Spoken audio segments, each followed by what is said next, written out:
Hello YouTube and welcome to my new camera as shown by the wavy hands for the widescreeniness and the horrible complexion via the HDness of it all. I'm making words up now. But anyway, because I've got a new camera, it means that it's so much easier for me to make videos now. You have no idea.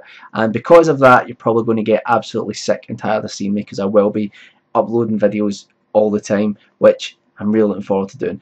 Anyway, because I got the new camera, I thought it would be a great time to start a new video series. And this video series is called What Do We Really Know?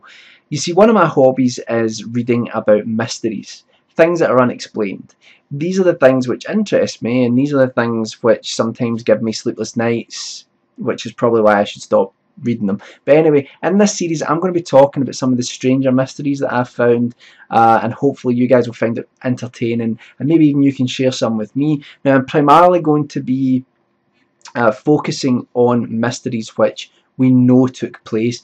These are events that actually happened, they are well documented, but there is no real official explanation for them as yet, or the official explanation is really inconclusive. So those are the mysteries that I'm going to be talking about. Maybe down the line I'll talk about some conspiracy theories and the paranormal and cryptozoology and things like that, but for now we're talking about things that we can actually verify happened, but no one knows what the hell went on. So sit back, grab a beer or a wine or water or whatever you drink, and hopefully you'll enjoy this series of videos. The first mystery which I want to talk about is the Dyatlov Pass incident.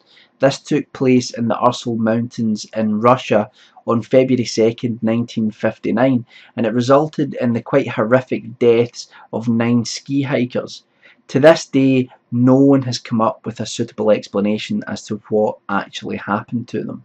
Ski hikers becoming stranded in a mountainside and unfortunately dying is sadly not an unfamiliar tale. We hear stories like that every year.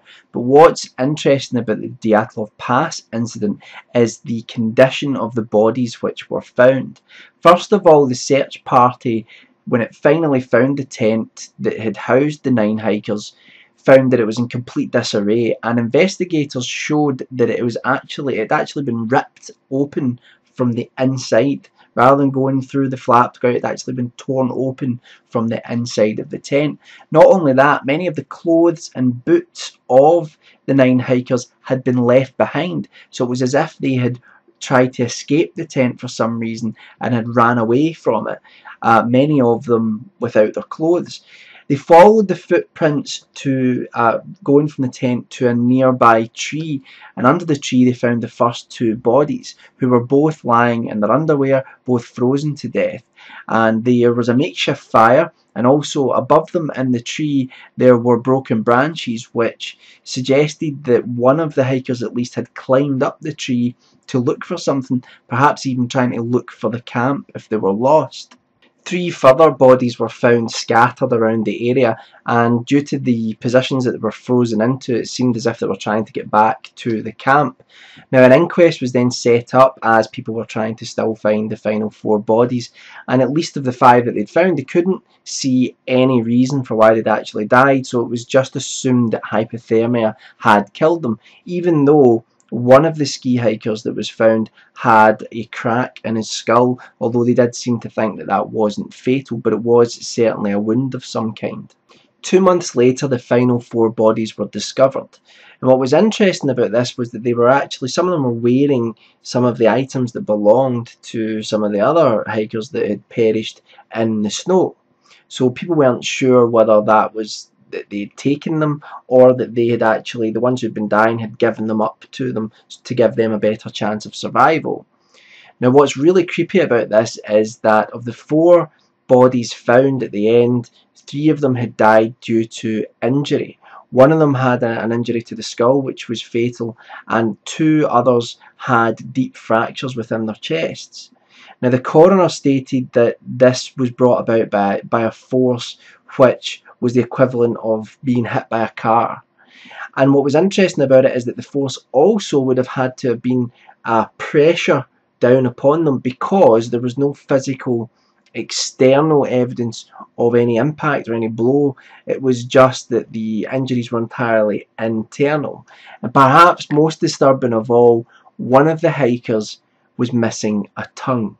Subsequent investigations showed that the injuries that the hikers had sustained could not have been through aggressive actions of other human beings, so it couldn't have been through violent acts, and the reason for that is that the force required was just too great. And second of all, they found high levels of radiation in the clothes of the hikers.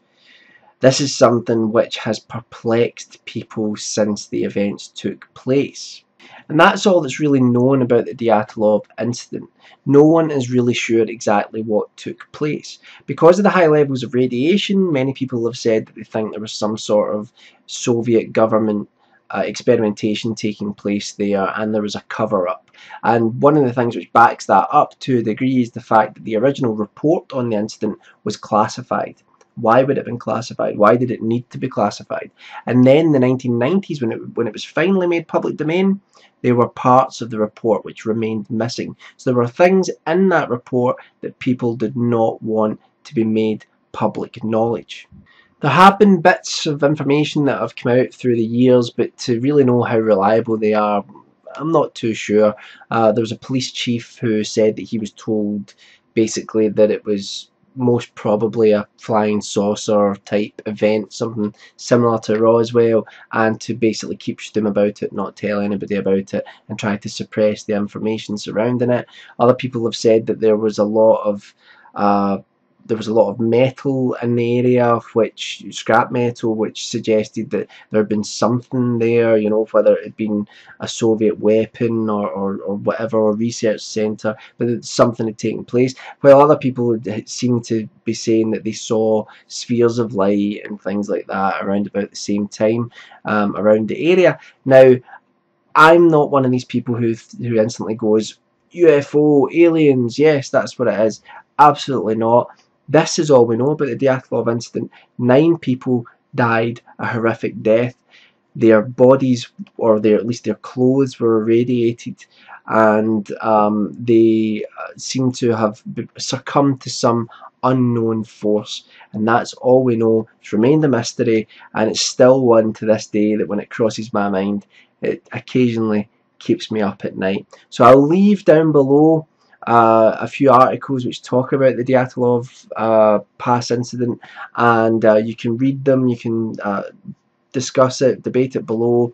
And if you have any other strange stories, strange incidences that you think would make a good video in the future, please let me know.